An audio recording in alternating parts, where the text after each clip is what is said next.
Trump says U.S. will pass on Ukraine peace talks if no progress soon. That's what we're going to talk about today. It's going to be fun. Stay tuned.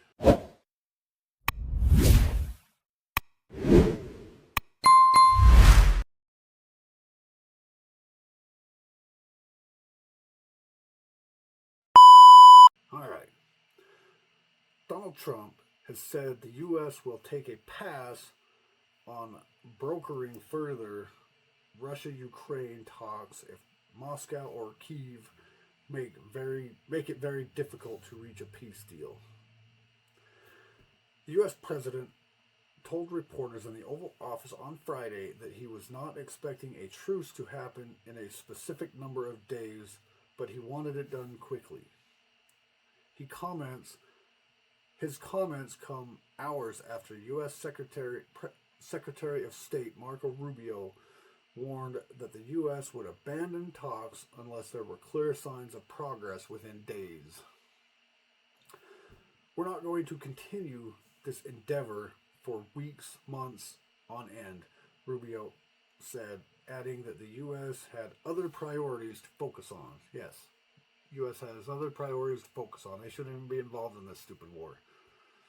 Neither one of those are our allies. Why should we be involved in peace talks between two countries that we're not allies with? We got far better things to worry about. This comes as Russian strikes on Ukraine continue, with 2 people reported killed, more than 100 injured in the northeast cities of Kharkiv and Sumy on Friday. Moscow launched a full-scale invasion of Ukraine in 2022, and Russian troops have been advancing, albeit slowly, in eastern Ukraine. President Vladimir Putin has placed a number of conditions on any potential ceasefire. He's put, if they're not willing to negotiate, then why should we? He's like, this is what I want. But apparently it's, Zelensky came in here wanting us to just go in there and bomb Russia for him and send our military over there and send them more weapons, more ammo. And Trump didn't want to do it. Trump didn't want to enter the war. So we're talking peace, not war. But Putin wants certain things in order to end it. But when asked about a deal between Russia and Ukraine, Trump said, "We're talking about people dying. We're going to get it stopped, ideally." Now, if for some reason one of the two parties makes it very difficult, we're just going to say, "You're foolish, you're fools, you're horrible people," and we're going to just take a pass. Just pass. I agree. Just walk away. Just, okay, you guys battle that out and let me know how it goes. If they're going to make it difficult to negotiate, why even bother negotiating? Despite the Trump administration's initial confidence that it could secure a deal quickly, attempts to reach a full ceasefire have yet to materialize, with Washington blaming both sides. It is both sides. Of course it's both sides. Neither one of them want a peace deal.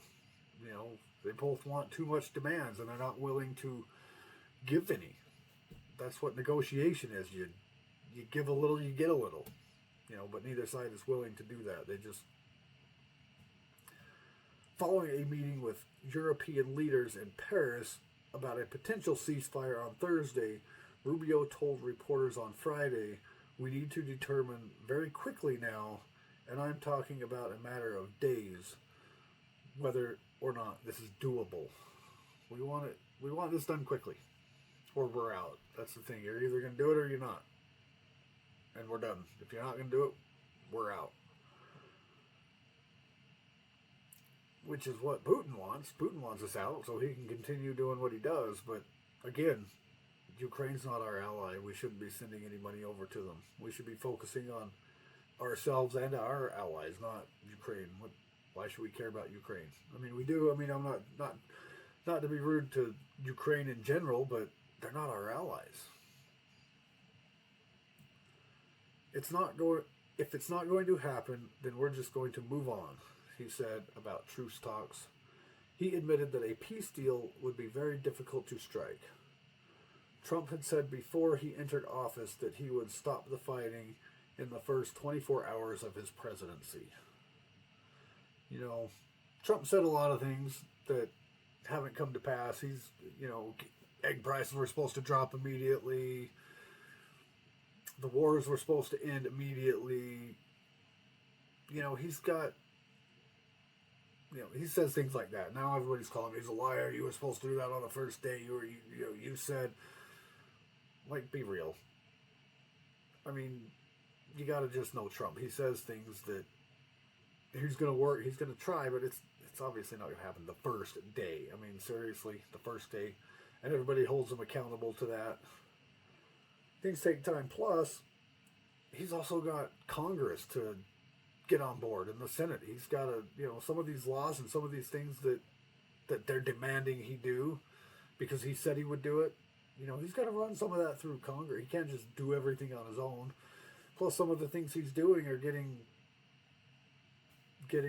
turned down by these stupid federal judges that think they're above him, that think they're better than him, that think they're more important than him, that think they rule over the president. They don't. But anyway, Kremlin spokesperson Dmitry Peskov, when asked to respond to Trump saying he expects an answer from Russia on a ceasefire, said the negotiation place are quite difficult. The negotiations talking place are quite difficult. The Russian side is striving to reach a peace settlement in this conflict to ensure its own interest and is wide open to dialogue, he said.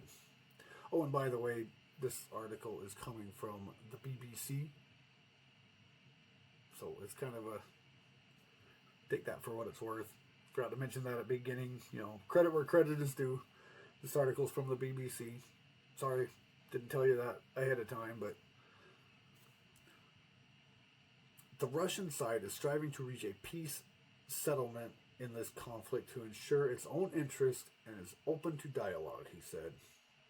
During a meeting with the Italian Prime Minister Giorgia Meloni in Rome on Friday, U.S. Vice President D.J. Vance said he was still optimistic about ending the Ukraine war. I want to update the Prime Minister on some of the negotiations between Russia and Ukraine, and also some of the things that have happened in the last 24 hours, he said. I won't prejudge them, but we do feel optimistic that we can hopefully bring this very brutal war, to a close. Vance's comments followed separate news that Ukraine and the U.S. took the first step towards striking a mineral deal after an initial agreement was derailed when a February meeting between Trump and Ukraine President Volodymyr Zelensky erupted into a public shouting match. On Thursday, the two countries signed a memorandum of intent to settle up an investment fund for Ukraine, Ukraine's reconstruction as part of an economic partnership agreement. The aim is to finalize the deal by April 26th, the memo published by the Ukraine government says. The details of any deal remain unclear. Previous leaks have suggested the agreement has been extended beyond minerals to control of Ukraine's energy infrastructure as well as its oil and gas.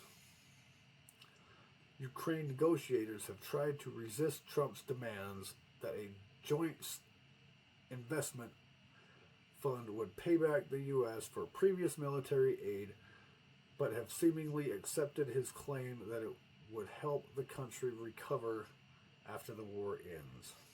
See, he's still kind of trying to negotiate peace, and he's trying to give a little. We'll still help you after the war ends. We'll help you recover. So he's still trying to give. So don't be just saying he's totally against. Some of us may not believe it because believe in it because, like I said, they're not our allies. But he's still trying to negotiate and say, hey, we'll step in and we'll help you recover after the war's over. Doesn't sound like too bad of a person to me. The memo said the American people desire to invest alongside the Ukrainian people in free, sovereign, and secure Ukraine. Zelensky had been hoping to use the deal to secure U.S. security guarantees in the event of a ceasefire deal, telling European leaders last month that a ceasefire without security guarantees is dangerous for Ukraine. Well, we tried that. I mean, it wasn't really necessarily what Zelensky wanted, but Trump wanted the minerals deal, the rare minerals deal. We were going to go over there and we were going to bring some people over there, workers, as well as some military to protect our people over there, which would in turn keep Russia from continuing to attack, or at least those parts, because if they attack us, then it's a war, So that was a way to give you security guarantees. That was a form of security to you to have us be there. Plus, you're paying us back for all that other help we gave you. The U.S. has so far resisted to provide Kyiv with security guarantees. The White House argues the mere presence of U.S. businesses would put off Russia from further aggression, but that did not exactly work when they invaded in 2022. Well, we had the different president in 2022, and we didn't have near the presence. I mean, we may have had the presence over there. We may have had the U.S. presence, but we didn't have near as strong of a leader back then either. In 2022, our government and our military was very weak back then. No offense to you, good military people, because there are a lot of good, strong military people, but as a whole, our military and our government has been weak the past few years. No offense. Like I said, I've got people in the military, friends, family, so no offense to the military. Just saying, as a whole, as a general, it's been kind of weak lately. In 2022, anyway, when they actually invaded, because that wasn't. I and probably a bunch of y'all watching, probably believe that it wouldn't have happened if Trump was there. If Trump was president, they probably wouldn't have attacked. The war probably wouldn't have happened. Economic Minister Yulia Sverdenic,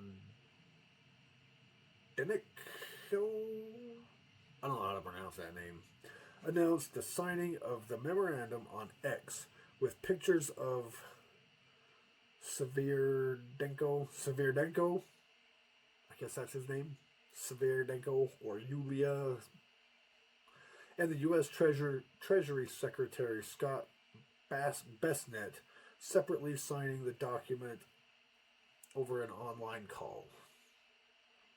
There's a lot to do, but the current pace and significant progress give reason to expect that the document will be very beneficial for both countries, Yulia wrote. I'm just going to call him Yulia, if I can remember that too. Bessent said that the details were still being worked out, but the deal is substantially what we'd agreed on previously. Trump hinted at the deal during the press conference with Maloney saying, "We have a mineral deal which I guess is going to be signed on next Thursday. I will assume they're going to live up to the deal, so we'll see. But we have a deal on that." Ivana Klimpustishnadis, another one of those names. I am horrible with names, especially those kind of names, but I'm horrible with names if you didn't notice. An MP and the chair of Ukraine's parliamentary committee on EU integration told the BBC the Ukrainian parliament would have the last word in the deal. Yeah, good luck with that. She added, "I hope that there will be enough reasoning to ensure that whatever is signed, and if it's going to be ratified, that it is in the interest of our country and our people." On Thursday, Ukraine Foreign Minister Andriy Sybiha met Rubio and Trump's special envoy Steve Witkoff in Paris to discuss how to end the war. Sybiha said they had discussed the path to a fair and lasting peace, including full ceasefire, multinational contingent, and security guarantees for Ukraine. All right, I think that's it. That is it. So they're working on they're still working on some deals, but again, I know Trump said day one, but you know what? These other two countries they have to cooperate as well. Trump just can't go in and say, "War, you're over." It's not going to happen, and he can't go in there and force them to end the war, but because that's going to include us entering the war. It sounds like things are getting done. It sounds like they're trying, but again, if it's going to be too hard, I agree. Just walk away. Just say, "All right, you know what? Y'all are on your own. Sorry, we tried. You couldn't come up. You couldn't come to the table. We tried. We're out. You guys figure it out. You guys battle it out." And I agree with that. I don't think we're there. I don't think we should do too much over there because, again, they're not our allies. But I'm not against helping them out like we did with Iraq and like we did with Saudi Arabia, because they're technically not our allies either. In fact, they're probably opposite of our allies, to be honest with you. I mean, they may consider themselves our allies, but Iraq, yeah, it's just because we went over there and ended a regime doesn't necessarily mean all of a sudden now we're friends, we're buddies. Saudi Arabia, same thing. We helped them, but we helped them for other purposes, and we got other things out of it in the process. But I wouldn't still consider them like our friends, as far as like countries being buddy. I mean, again, no offense to their people. Some of their people are probably awesome. Like, there's people over here that, Middle Eastern people,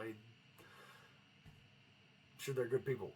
I'm just talking about the governments, the countries in general.